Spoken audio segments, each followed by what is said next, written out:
મહાકાળ એજ્યુકેશનમાં આપણું સ્વાગત છે. આપ અમારી ચેનલમાં જોડાઈ રહ્યો હોય બદલ ખૂબ ખૂબ અભિનંદન. આવનારા સમયની અંદર આપણે તલાટી તેમજ રેલવેના પરીક્ષા વિશેના પ્રશ્નો સોલ્યુશન કરવાના હોય. વિડીયોને લાઇક, ચેનલ સાથે જોડાયેલા રહેજો. લાઇક કરજો, શેર કરજો, ચેનલ સબસ્ક્રાઈબ કરજો, યુટ્યુબ પર સબસ્ક્રાઈબ કરજો. મહાકાળ એજ્યુકેશન. ગળામાં તકલીફ હોવાથી 2 દિવસ 1 થી 7 ભાગના જે કરંટના પ્રશ્નો છે તે આપણે મૌલિક ચર્ચા કરતા નથી, બરાબર. તો પણ ગેપ પાડ્યા વગર આપણે મહેનત ચાલુ છે મિત્રો. ગાળામાં ખૂબ જ તકલીફ હોવાના લીધે આપણને થોડા જે મૌલિક 6 મહિનાના કરંટના ભાગ પાડેલા છે 1 થી 7 ભાગ, તેની ચર્ચા આપણે 2 દિવસથી બંધ છે. ટૂંક સમયની અંદર ચાલુ કરી દઈશું. 24 ઓગસ્ટ કરંટ અફેર્સ 2025. પ્રશ્ન 1, હાલમાં રાષ્ટ્રીય અંતરિક્ષ દિવસ ક્યારે મનાવવામાં આવ્યો? તો 23 ઓગસ્ટ. તો દિવસો વિશે આપણે વાત કરી લઈએ તો 1 ઓગસ્ટ આંતરરાષ્ટ્રીય પર્વતારોહણ દિવસ, 1 August world lung cancer day, 1 August world wide day, 3 August clove syndrome જાગૃતતા દિવસ, 4 ઓગસ્ટ અમેરિકી તટરક્ષક દિવસ, 6 ઓગસ્ટ હિરોશિમા દિવસ, 7 ઓગસ્ટ રાષ્ટ્રીય હથકરઘા દિવસ, 7 ઓગસ્ટ રાષ્ટ્રીય ભાલાફેંક દિવસ, 8 ઓગસ્ટ ભારત છોડો આંદોલન દિવસ, 9 ઓગસ્ટ વિશ્વ આદિવાસી દિવસ, 9 ઓગસ્ટ નાગાસાકી દિવસે ફેટમેન બોમ્બ ફેંકવામાં આવેલો નાગાસાકી શહેર ઉપર, 10 ઓગસ્ટ વિશ્વ સિંહ દિવસ, 10 ઓગસ્ટ વર્લ્ડ બાયોફ્યુલ દિવસ, 12 ઓગસ્ટ આંતરરાષ્ટ્રીય યુવા દિવસ, 12 ઓગસ્ટ વિશ્વ હાથી દિવસ, 13 ઓગસ્ટ વિશ્વ અંગદાન દિવસ, 14 ઓગસ્ટ નાણાકીય જાગૃતતા દિવસ, 14 ઓગસ્ટ વિભાજન વિભીષક સ્મરણ દિવસ, 19 ઓગસ્ટ વિશ્વ માનવતાવાદી દિવસ, 19 ઓગસ્ટ વિશ્વ ફોટોગ્રાફી દિવસ, 20 ઓગસ્ટ અક્ષય ઉર્જા દિવસ, 20 ઓગસ્ટ સદભાવના દિવસ, 20 ઓગસ્ટ વિશ્વ મચ્છર દિવસ, 21 ઓગસ્ટ વિશ્વ ઉદ્યમી દિવસ, 21 ઓગસ્ટ આંતરરાષ્ટ્રીય આતંકવાદ પીડિત દિવસ, બરાબર. અને તો બરાબર, આ હતા દિવસો વિશે ચર્ચા કરી આપણે. હવે પ્રશ્ન 2, હાલમાં ભારતના આગળની પેઢીના લડાકુ વિમાનો માટે જેટ વિમાન એન્જિન બનાવવા માટે કયા દેશની કંપની સફ્રાનની સાથે ભાગીદારી કરી છે? તો ફ્રાન્સ, બરાબર. તો આપણે પહેલી મૌલિક ચર્ચા કરી લઈએ. થોડા જે ફ્રાન્સનું કેપિટલ અને બીજી પછી ચર્ચા કરીશું. કાલના જે પ્રશ્નો હતા તેની ચર્ચા આપણે કરી લઈએ. તો શેરડી ઉત્પાદનમાં ટોપ પર, ઘઉં ઉત્પાદનમાં ટોપ પર, દૂધ ઉત્પાદનમાં ટોપ પર, બટાટા ઉત્પાદનમાં ટોપ પર, શાકભાજીના ઉત્પાદનમાં ટોપ પર, લીલા વટાણાના ઉત્પાદનમાં ટોપ પર અને કેરી ઉત્પાદનમાં ટોપ પર ઉત્તર પ્રદેશ છે. બધાનો પ્રશ્નનો વિકલ્પનો જવાબ એક જ હતો, બરાબર. કાલે પણ આપણે ચર્ચા કરી હતી કે જવાબ એક હશે, કારણ કે તમે ગૂંચવણમાં એક પ્રશ્ન ખોટો જવાબ આવો તો બધાય ખોટા, બરાબર. તો પછી કાલે એક ચર્ચા કરી હતી તેની આપણે પ્રશ્ન વિશે. આરબીઆઈના ગવર્નર તો સંજય મલ્હોત્રા અને તે 26મા નંબરના છે, બરાબર. એના પૂર્વ ગવર્નર હતા 25મા નંબરના એ શક્તિકાંત દાસ છે, બરાબર. એ પ્રધાનમંત્રીના પ્રથમ નંબરના પ્રિન્સિપલ સેક્રેટરી, બીજા નંબરના પ્રિન્સિપલ સેક્રેટરી બન્યા છે અને પ્રથમ નંબરના પીકે મિશ્રા પ્રિન્સિપલ સેક્રેટરી છે, બરાબર. તો આપણે તો કે ફ્રાન્સ વિશે ચર્ચા કરતા. તો ફ્રાન્સનું કેપિટલ છે પેરિસ, કરન્સી છે યુરો, રાષ્ટ્રપતિ એનિમલ મેક્રોન, 20 એપ્રિલ ફ્રેન્ચ ભાષા દિવસ, શક્તિ અભ્યાસ ફ્રાન્સ અને ભારત વચ્ચે થાય છે. ભારતે સર્વ નાગરિક સન્માન grand collar of the order legion golden order ઓફથી grand cross of the legion of ઓનરથી સન્માનિત કરવામાં આવ્યો. ફ્રાન્સને ફિલિપિન સ્વતંત્રના દેશમાં રૂપમાં માન્યતા આપવામાં આવી. ન્યૂ કેલેન્ડિયા ફ્રાન્સથી ગણરાજ્યના અંતર્ગત એક નવું રાજ્ય બનશે. પેરિસ આયોજિત વિશ્વ ધરોહર સમિતિના 47મા સત્રમાં મરાઠા સૈન્ય પ્રદેશને યુનેસ્કોની વિશ્વ ધરોહર સૂચિમાં સામેલ કરવામાં આવ્યો. ફ્રાન્સની મહિલા નવા સદસ્ય રક્ત સમૂહની શોધ થઈ. ફ્રાન્સની નેશનલ એસેમ્બલી સ્ટેન્ડર્ડ ડોઈંગની વેદ બનાવવા વાળો વિધેયક પારિત કરવામાં આવ્યો. 78મો કાન ફિલ્મ મહોત્સવ ફ્રાન્સ પર થયો. ભારતે ફ્રાન્સ સાથે 26 રાફેલ મશીન ફાઇટર જેટ ખરીદવાના સમજૂતા થયા છે. રબરના ઉત્પાદનમાં ટોપ પર કોણ છે? કાલી મિર્ચના ઉત્પાદનમાં કોણ ટોપ પર છે? સૌદી કેપિટલ કરન્સી PM, બરાબર. આટલા જ કોમેન્ટમાં જવાબ આપજો. નારિયેળ ઉત્પાદનમાં કોણ ટોપ છે? નારિયેળ ભૂમિ કોને કહેવામાં આવે છે? બીજો આગળના વિડીયો તમે જોતા હશો તમને ખબર હશે. પ્રશ્ન 3, હાલમાં કયા રાજ્યની સરકારને અપરાધીઓને માટે દંડના રૂપમાં હોસ્પિટલના વોર્ડ અને ઓપીડી દેખભાળ સહિત 16 સેવાઓની શરૂ કરી છે? તો તમિલનાડુ, બરાબર. જે હોસ્પિટલ વોર્ડ હોય ને, વોર્ડ નંબર 1, વોર્ડ નંબર 2, બરાબર, તે તો તમિલનાડુની અંદર.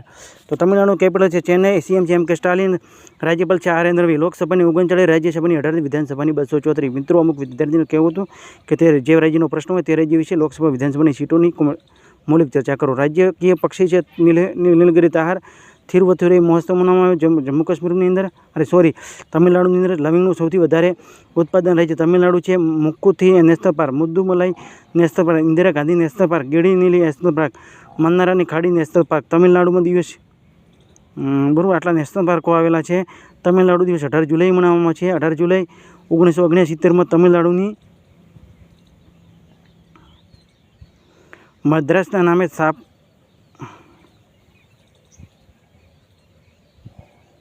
મદ્રાસનું તેનું નામ બદલાઈ અને 18 જુલાઈ 1969ની અંદર તેમનું 1969માં તેનું નામ બદલી 18 જુલાઈ 1969માં તેનું નામ બદલીને તમિલનાડુ રાખવામાં આવેલા।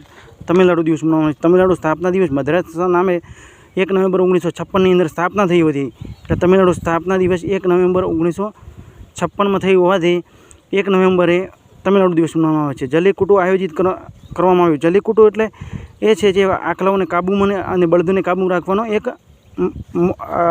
રમત છે। હોકનો સિસ્ટમ લાગુ કરવાવાળો ત્રીજો રાજ્ય તમિલનાડુ બન્યું તો પહેલો કેરળ અને બીજો કર્ણાટક છે। તમિલનાડુની સ્થાયી માનવ હિતમ યોજના શરૂ કરી છે। 2.8 લાખથી વધારે ઘરડા અને અપંગ વ્યક્તિઓને ઘર સુધી રાશન પહોંચાડવાનો છે। તમિલનાડુની સરકારની નવી રાજ્ય શિક્ષા નીતિ શરૂ કરી છે। તમિલનાડુના આંતરરાષ્ટ્રીય પતંગ મહોત્સવનું આયોજન થયું। ભારત રેલવે હાઇડ્રોજન ચાલવાવાળી ટ્રેનનો સફળ ટ્રાયલ ચેન્નઈમાં સ્થિત ઇન્ટેગ્રલમાં કોચિસ ફેક્ટરીમાં કરવામાં આવ્યો। તમિલનાડુના હોર્નબિલ સંરક્ષણ કેન્દ્ર સ્થાપિત કરવામાં આવશે।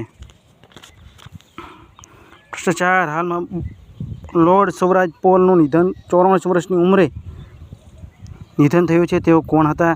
તો ઉદ્યોગપતિ। પ્રશ્ન 5 હાલમાં એડીઆરના રિપોર્ટ પ્રમાણે દેશમાં સૌથી અમીર મુખ્યમંત્રી કોણ બન્યા છે? તો ચંદ્રબાબુ નાયડુ। ઓછી સંપત્તિના પશ્ચિમ બંગાળના મમતા બેનર્જી 500 કરોડ રૂપિયાની સંપત્તિ છે। કુલ સંપત્તિ 300 આજે ચંદ્રબાબુ નાયડુની સંપત્તિ છે ને 500 કરોડ સંપત્તિ મમતા બેનર્જી છે ઓછી સંપત્તિવાળા છે મમતા બેનર્જી। કુલ સંપત્તિ છે ચંદ્રબાબુ નાયડુની 931 કરોડ। દેશના વર્તમાન કુલ મુખ્યમંત્રીઓ છે ને તેની હયાત જે ચાલુ તેના કુલ 1632 કરોડ સંપત્તિ છે બરાબર। તો અસમની તો આપણે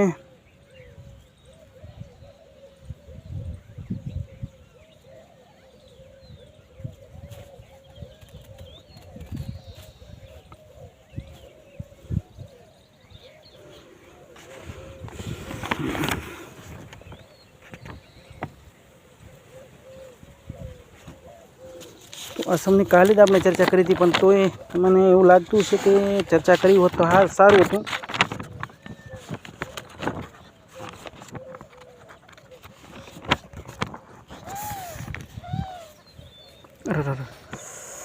અસમનું કેપિટલ દિસપુર। સીએમ છે હિમંતા બિસ્વા શર્મા। રાજ્યપાલ છે લક્ષ્મણ આચાર્ય। દેહિંગ પટકાઈ રાષ્ટ્રીય ઉદ્યાનને પૂર્વનું અભિયાન કહેવામાં આવે છે। લોકસભાની 14 રાજ્યસભાની 7 વિધાનસભાની 126। અસમના નવા છોડ પ્રજાતિ હેમ્ટાપ્લેરસ અસ્તામિકની શોધ થઈ। અસમ સરકારે વિદેશ નોકરીઓમાં ઈચ્છુક યુવાનો માટે વિદેશી ભાષા કૌશલ યોજના શરૂ કરી। અસમ સરકારે ડેરી ક્ષેત્ર વધારવા માટે દૂધ સબસિડી યોજના શરૂ કરી। પોર્ટ પ્રતિ લીટરે પોર્ટ રૂપિયા સબસિડી આપવામાં આવશે। અંબુબાચી મેળો અસમમાં શરૂ થયો। અસમના ગુવાહાટી પાસે સોનપુરમાં ભારત એક્વાટેક પાર્કનું ઉદ્ઘાટન થયું। અસમ સરકારે સ્વદેશી બેલ મેટલ ઉદ્યોગનું વધારવા માટે એચએટી પ્રતિપૂર્તિ યોજના મંજૂરી આપી। અસમ સરકારે ટ્રાન્સ સમુદાય માટે ઓબીસી દરજ્જો અને બંગાળની ખાડી કાર્યકર્તાઓ માટે અનામત ઘોષણા કરી। Kaziranga national park, Manas national park, ગોરંગ national park, Dehing Patkai national park અસમમાં આવેલા છે બરાબર। તો પ્રશ્ન 6 હાલમાં કયા રાજ્યના રાષ્ટ્રીય બુનકર અધિવેશન શરૂ થયો છે? તો કયા રાજ્ય રાષ્ટ્રીય બુનકર? તો રાયપુર।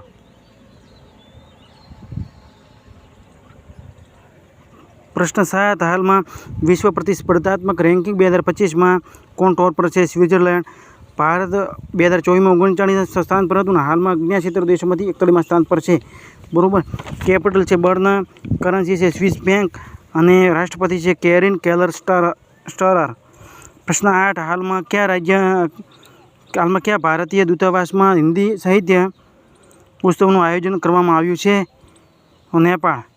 તો દક્ષિણ પૂર્વ એશિયા ક્ષેત્રમાં રહેલા રૂબેલા મુક્ત થયેલો પ્રથમ દેશ નેપાળ બન્યો છે। નેપાળ પર્યટન વધારવા માટે ટિકટોક અને પર્યટન બોર્ડના ભાગીદારી કરી।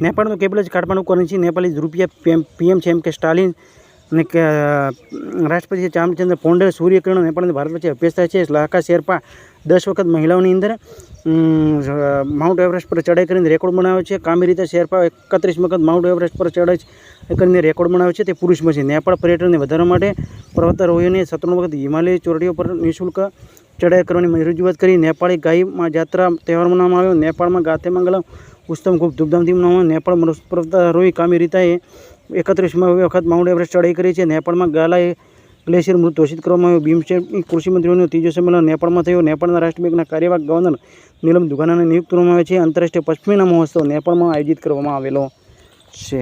બરાબર.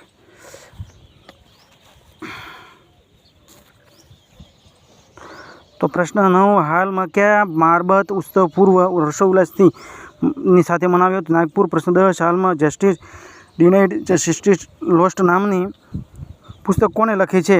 તો કંચન ચક્રવર્તી.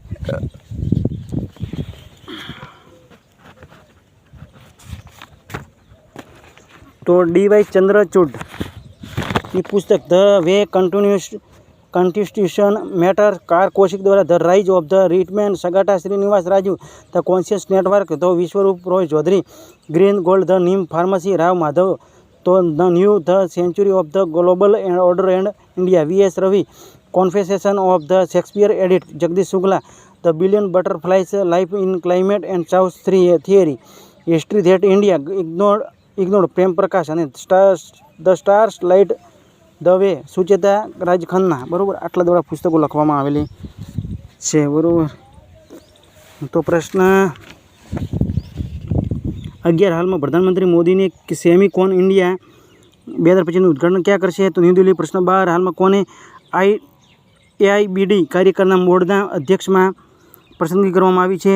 તો ભારતમાં. તો AIBD એટલે કે Asia Pacific Institute for Broadcasting Development. Bharat દુનિયાનો બીજો સૌથી મોટો કોલસા ઉત્પાદક અને ઉપભોક્તા ગ્રાહક બન્યો. તે જ રીતે ચીન પ્રથમ ઉપભોક્તા અને ઉત્પાદક દેશ બન્યો. ભારતે 100 ગીગાવોટ સોલર ફોટોવોલ્ટાઇક મેન્યુફેક્ચરિંગ ક્ષમતા હાંસલ કરી. ભારતે પ્રથમ વખત વિશ્વ આંતરરાષ્ટ્રીય કાંસ્ય સ્તરીય મહાદ્વીપીય પ્રતિયોગિતાની મેજબાની કરશે. ભારત દુનિયાનો ત્રીજો સૌથી મોટો ઓટોમોબાઈલ ઉદ્યોગ બની ઉભર્યો. ભારતે 2026માં 20% ઇથેનોલનો મિશ્રણનો લક્ષ્ય 5 વર્ષ પહેલાં પૂરો કર્યો. 2030માં પૂરો કરવાનો હતો, 25માં પૂરો કરેલ છે. ભારત સહકારી ક્ષેત્રમાં દુનિયાની સૌથી મોટી અનાજ ભંડારની યોજના શરૂ કરી. મલેશિયાના અંકુરિત પામ ઓઇલના બીજનો સૌથી મોટો આયાતકાર બન્યો. હેન્ડલે પાકસો ઇન્ડેક્સ 2025માં ભારત 70માં સ્થાન પર છે. સિંગાપુર ટોપ પર છે. આગળના વર્ષમાં ભારત 85માં સ્થાન પર હતું. વિશ્વ પ્રેસ સ્વતંત્રતા સૂચકાંક 2025માં ભારત 151માં સ્થાન પર છે. નોર્વે ટોપ પર છે. બરાબર. આ હતા પ્રશ્નો. તો પ્રશ્ન 13, હાલમાં ડોનાલ્ડ ટ્રમ્પ કોના ભારત અને અમેરિકાઈ રાજદૂત નિયુક્ત કરવામાં આવ્યા છે? તો સર્જિયો ગોર અમને નિયુક્ત કરવામાં આવેલા છે. તો અમેરિકા વિશે ચર્ચા કરી લઈએ. તો 23 એપ્રિલ અંગ્રેજી ભાષા દિવસ. 47માં ઉપરાષ્ટ્રપતિ ડોનાલ્ડ ટ્રમ્પ. 50માં ઉપરાષ્ટ્રપતિ JD વેન્સ. અમેરિકાના દક્ષિણ કોરિયાના ઉલ્ચી ફ્રીડમ શિલ્ક સૈન્ય અભ્યાસ શરૂ થયો. અમેરિકાને ડોલર આધારિત તીર્થ સિક્કોને વિનિમય કરવા માટે જીનિયસ આધારિત પારિત કરવામાં આવ્યું.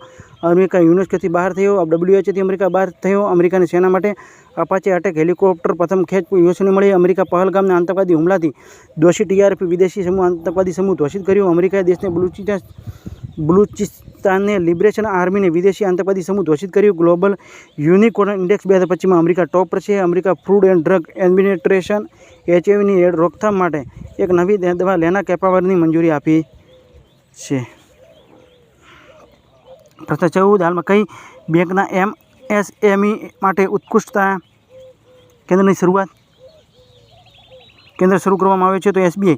તો SBI બેંક નાગરિકો માટે કોઈ ગેરંટી વગર 4 લાખ રૂપિયાની લોનની શરૂ કરી છે. એક્સિસ બેંકે ગ્રાહકોને ડિજિટલ ફ્રોડથી બચવા માટે લો FID સુવિધા શરૂ કરી. ICICI બેંકે કર્મચારીઓની નોકરીઓને છોડવાનો ખૂબ દર ઓછો રહ્યો છે. ICICI બેંકે નવા ખાતા ધારકો માટે વિનિમય બેલેન્સની લિમિટ 50,000 રૂપિયા નક્કી કરવામાં આવી હતી અને તેનો વિરોધ થયો. પછી હવે 15,000 રૂપિયા નક્કી કરવામાં આવી છે.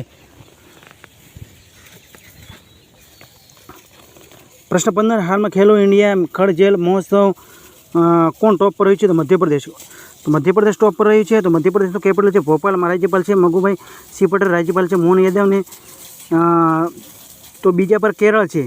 ખેલો ઇન્ડિયા ખેલ જલ મહોત્સવમાં 2 પર 2 પર ઓડિશા, 3 પર કેરળ, 4 પર ઉત્તર પ્રદેશ, 5 પર દિલ્હી, જમ્મુ કાશ્મીર, 7 પર પંજાબ, 6 પર મહારાષ્ટ્ર, 8 પર પશ્ચિમ બંગાળ, 9 પર 10 પર ઉત્તરાખંડ. લોકસભાની 29, રાજ્યસભાની 11, વિધાનસભાની 230.